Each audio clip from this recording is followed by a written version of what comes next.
Hello everyone, and welcome to the Q&A that should have happened a while ago, but never did, because college is really fun. I know what you guys are here for and I don't want to waste your time, but before we get into this, I just want to give another quick thank you to those of you who asked questions, and just to anyone who's watching this video right now. I really appreciate it. I really enjoy making these videos, and having people enjoy them in return is a really nice feeling.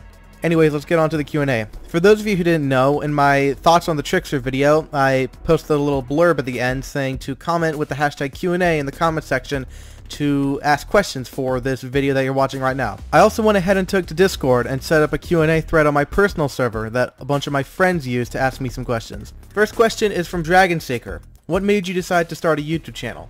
It was actually a bit of a funny story. A very long time ago, back when I still was on the DBD forums, there was a thread called the Dead by Daylight meme thread. It persisted for a very long time, and as you can imagine, it was all about sharing Dead by Daylight memes. Well, I was a prolific poster to this thread, and people generally liked what I made, so I was motivated to continue to make more. And one day I wanted to make a video meme, which I had yet to do. All my memes had been, JPEGs and shitty formats and all that. So I made a YouTube channel with the express purpose of posting a video on there so that I could share it to the Dead by Daylight meme thread. And that is the first public video I ever uploaded to my channel, Feral Frenzy in a nutshell. People seemed to really enjoy that meme on the forums, and that motivated me into making more dumb skits. As you can see in my early days, it was just me with the camera. That's all that was. I just ran around outside my house with a camera, saying dumb shit with dumb titles. Over time though, I started doing gameplay, and I started commentating on stuff. And then I got my hands on Hit Film Express, which is a freeware editing software, and, the rest is history. And that format of video is what I've been doing ever since then. Just, commentaries, memes, meme montages, all that fun stuff. So TLDR, I started the YouTube channel to share memes, and that's what I still use this dumb channel for. The General asks, are you left Twix or right Twix? This is going to make a lot of people upset, but I've actually never had Twix in my life. I've never eaten Twix. I'm sorry. Now, if we get into the debate of Kitkat, that is a philosophical conundrum that I cannot answer. To this day, I don't know if I'm left or right Kitkat. Next question is from Naweed Sidici. I'm sorry if I pronounced that wrong. What's your real name? My real name is Matthew. Second question is also from Naweed Sidici. How old are you? I'm 19. My birthday is February 24th. Cheese for Noob asks, do you like hamburgers, kind? What the fuck are these questions? And the last question from the YouTube comments, once more from Naweed Sidici.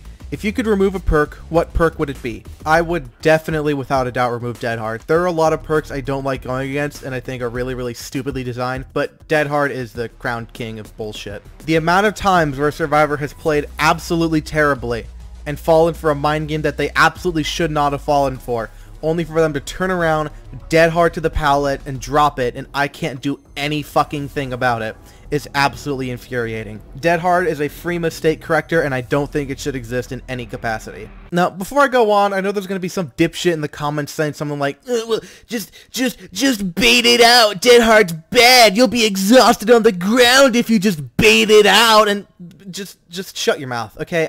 I really don't want to bother with it. I'm sorry, okay? I'm really sorry that you went against an adept Demogorgon and his Mindbreaker rendered your exhaustion perk about half as disabled as you are, but I really can't take the time to deal with you, so just don't say anything, please. Okay, and that's all the questions from the YouTube comments. Now moving on to the Discord Q&A. The first set of questions are from Moashu.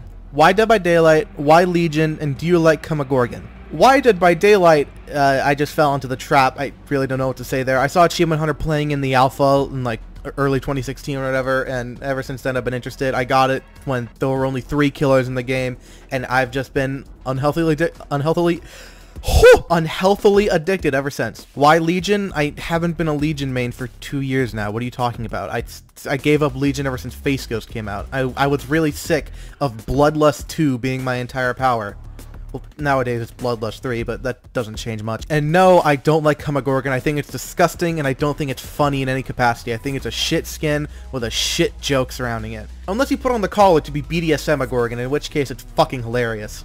Will the Artist asks, what inspired you to do YouTube? I already answered this question in the YouTube comments, so I'm just going to go ahead and move on. Dragon Seeker asks, if you could do anything with your life, what would you be doing? Music, hands down, not even a question. I love music. I'm very passionate about music. I'm not a good musician. and I'm terrible at songwriting, but I love music with all my heart. If I had any confidence in my ability to make it as a musician, I would be going to college for music and not language interpretation right now. Speaking of language interpretation, I would definitely be making music in languages other than English, like Korean, Japanese, and Spanish. Maybe even German would be a fun one. So yeah, if I could do anything with my life, I would be a multilingual musician.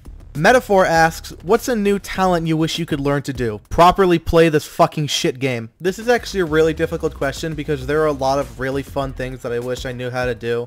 From programming games to animating to voice acting, just a bunch of fun artistic stuff. And I think if I had to learn something, if I had to pick one, I couldn't do anything else, I would probably choose to learn to draw.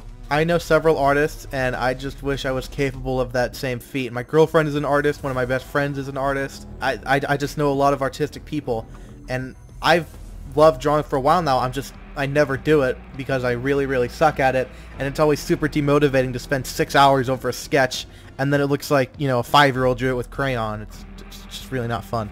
Jallybwan asks, chest, butt, or thighs? Cock. Dragonseeker asks, if you can move anywhere, where would you go?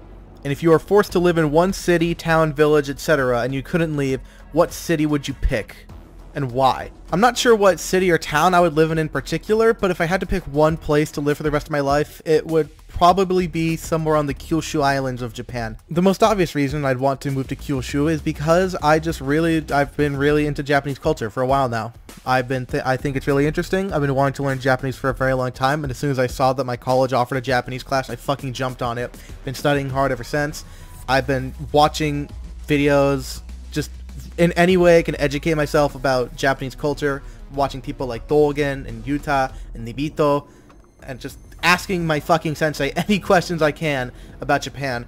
It's not just the cool, like, you know, anime or whatever shit. I want to know the good and bad of Japan. What problems does Japan have that America does not?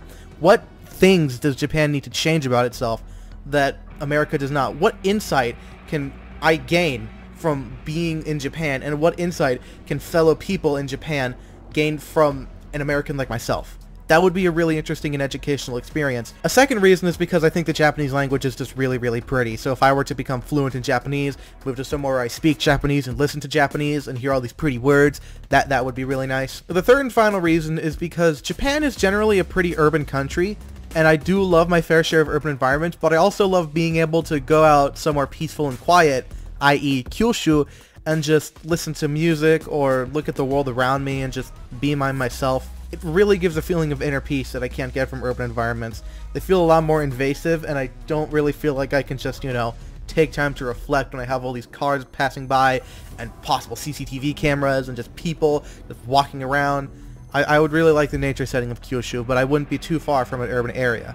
And that's it. That's all the questions I had for this Q&A. Once again, I just want to thank everyone who took the time to ask me some questions, and I thank all of you for watching this video, and I hope that was at least a little bit interesting and not completely fucking boring like most Q&As are. Wait, what did I do if I don't like Q&As? It's probably going to be a while before I can make some big, large-scale video because college has been really kicking my ass. I'm in finals week, and then after that I have to deal with moving out and heading back to my parents and then transferring to a different college. It's going to be a lot of work. I'm not sure if I'm going to have time to do YouTube videos for a while now. So if I don't post often, just I'm alright. I'm okay. I'm just really busy. But that said, I will be sure to post when I can, because I really enjoy making this stuff and I really enjoy having people enjoy it in return. So thank you all so much for watching, and I'll see you in the next one.